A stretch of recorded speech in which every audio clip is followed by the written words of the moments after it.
आज हमारे सामने सामाजिक प्रभाव और रिश्ते बनाने की कला पर एक गाइड है।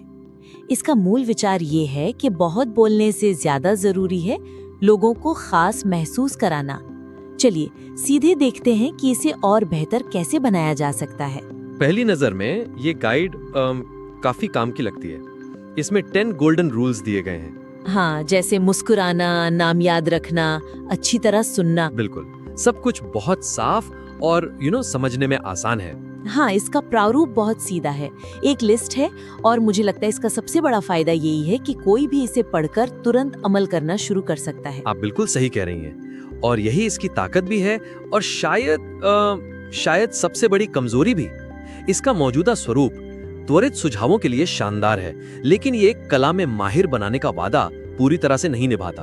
अच्छा, इस बात को थोड़ा और समझाइए, कमजोरी कैसे? देखिए, जब आप इसे टॉप 10 रूल्स की तरह पेश करते हैं तो ये एक सोशल मीडिया पोस्ट या मतलब एक ब्लॉग पोस्ट जैसा लगता है।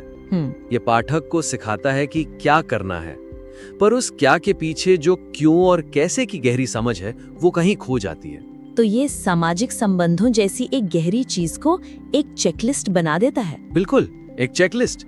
टिक 1 मुस्कुरा दिया, टिक 2 नाम ले लिया। लोग इन नियमों को बस रटने लगते हैं, एक मशीन की तरह। मतलब आप कह रहे हैं कि एक टॉप 10 लिस्ट असल में लोगों को आलसी बना सकती है। वे बस नियमों को रट लेते हैं बिना ये सोचे कि ये काम क्यों करता है। एकदम, वे नियमों का पालन तो करते हैं लेकिन उनकी आत्मा को नहीं पकड़ पाते। और जब आप बिना आत्मा के मुस्कुराते हैं या किसी का नाम लेते हैं तो वो बनावटी लगता है। हाँ, रिश्ता बनने के बजाय सामने वाला इंसान शायद और असहज हो जाए। सही बात है, यह एक कला है, कोई विज्ञान का फॉर्मूला नहीं है कि हर बार एक ही नतीजा मिलेगा। मैं आपकी बात समझ गई। तो फिर इसका हल क्या हो सकता है? इस चेकलिस्ट वाली भावना से कैसे बाहर निकला जाए? हमें इन बिखरे हुए मोतियों को एक धागे में पिरोना होगा। इन नियमों को एक बड़ी संगठित कहानी या एक मजबूत ढांचे में ढालना होगा। एक कहानी? हाँ, इससे पाठक केवल नियमों को रटेगा नहीं बल्कि उनके पीछे के सिद्धांत को महसूस करेगा। तब वो उसे किसी भी स्थिति में अपने आप लागू कर पाएगा। मतलब सूची को एक यात्रा में बदलना होगा। ये सुनने में बहुत दिलचस्प लग रहा है, एक यात्रा में बदलना।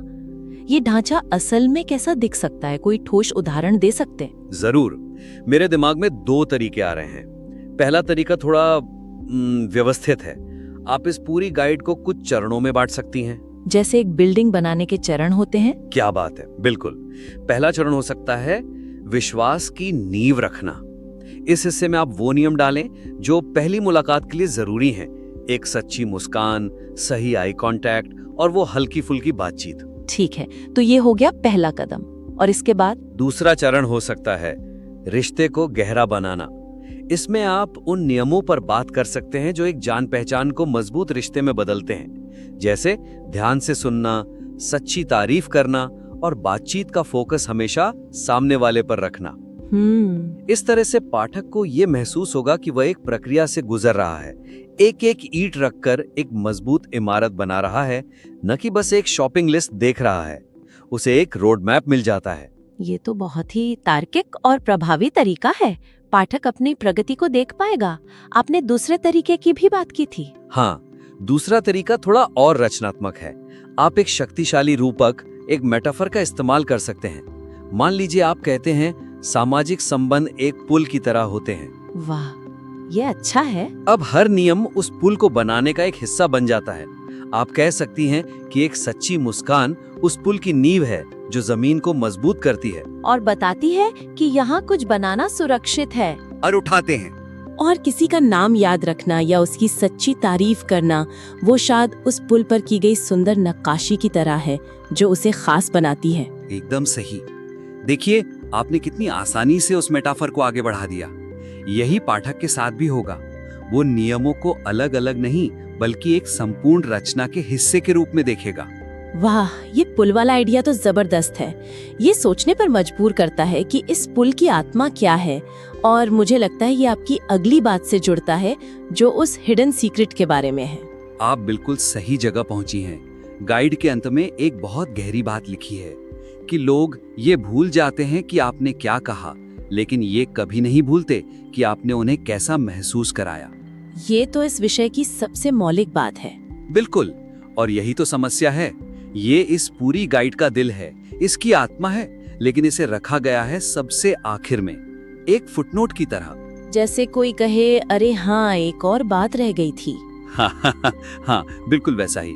ये ऐसा है जैसे आप किसी को खाना बनाने की एक लंबी रेसिपी दे रही हैं और सबसे आखिर में बता रही हैं कि सबसे जरूरी मसाला तो प्यार है। तब तक तो वो सिर्फ निर्देशों का पालन कर रहा था, एक मशीन की तरह। आपने एकदम सही पकड़ा, और फिर खाना बेस्वाद बनता है। इसी तरह बिना महसूस कराने की नीयत के सारे नियम खोखले और बनावटी लगते हैं। पाठक का ध्यान बस नियमों को लागू करने पर चला जाता है। वो सोचेगा, ठीक है, नियम कहता है 3 से 5 सेकंड का आई कांटेक्ट, और वो मन में गिनती करने लगेगा। हाँ, वो ये भूल जाएगा कि इसका असली मकसद सामने वाले को इज्जत देना है, उसे घूरना नहीं। बिल्कुल। तो इस बहुत बड़ी कमजोरी को कैसे दूर किया जाए?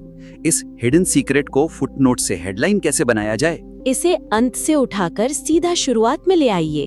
हाँ, इसे इस गाइड का मूल आधार, इसका संविधान बना दीजिए।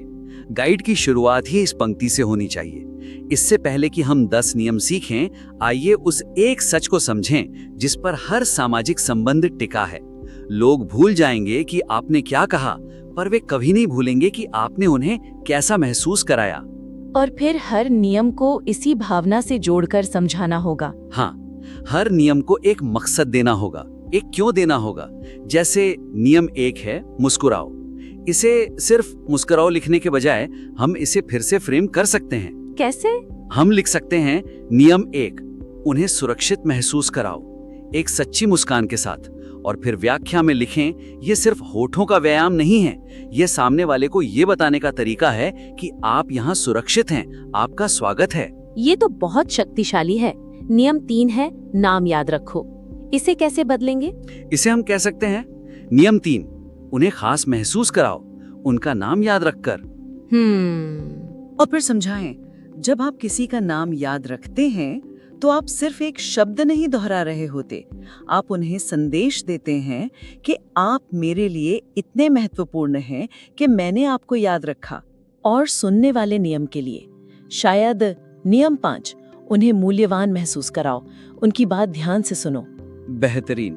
और फिर आप समझा सकती हैं, ये सिर्फ चुप रहना नहीं है, ये सामने वाले को ये महसूस कराना है कि उनके विचार, उनकी कहानियां और वे खुद सुने जाने के योग्य हैं। इस एक बदलाव से हर नियम एक तकनीकी निर्देश से ऊपर उठकर एक भावनात्मक अनुभव बनाने का जरिया बन जाएगा। बिल्कुल। पाठक का फोकस क्या करना है से हटकर कैसा महसूस कराना है पर चला जाएगा। ये तो पूरे दस्तावेज का नजरिया ही बदल देगा। अब पाठक हर नियम को एक बड़े मकसद के साथ देखेगा।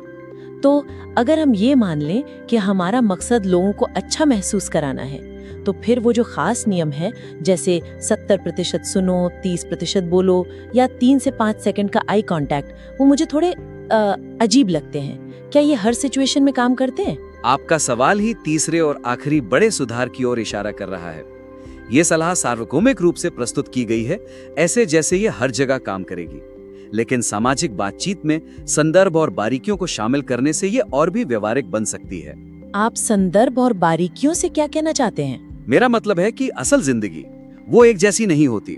ये नियम बहुत अच्छे हैं, लेकिन इन्हें हर स्थिति में आंख बंद करके लागू नहीं किया जा सकता। सही बात है। जैसे 70% सुनो, 30% बोलो का नियम दोस्तों के साथ गपशप में बहुत अच्छा काम करता है, लेकिन अगर आप एक नौकरी के इंटरव्यू में हैं, तो वहाँ आपको शायद 30% से कहीं ज्यादा बोलना पड़ेगा।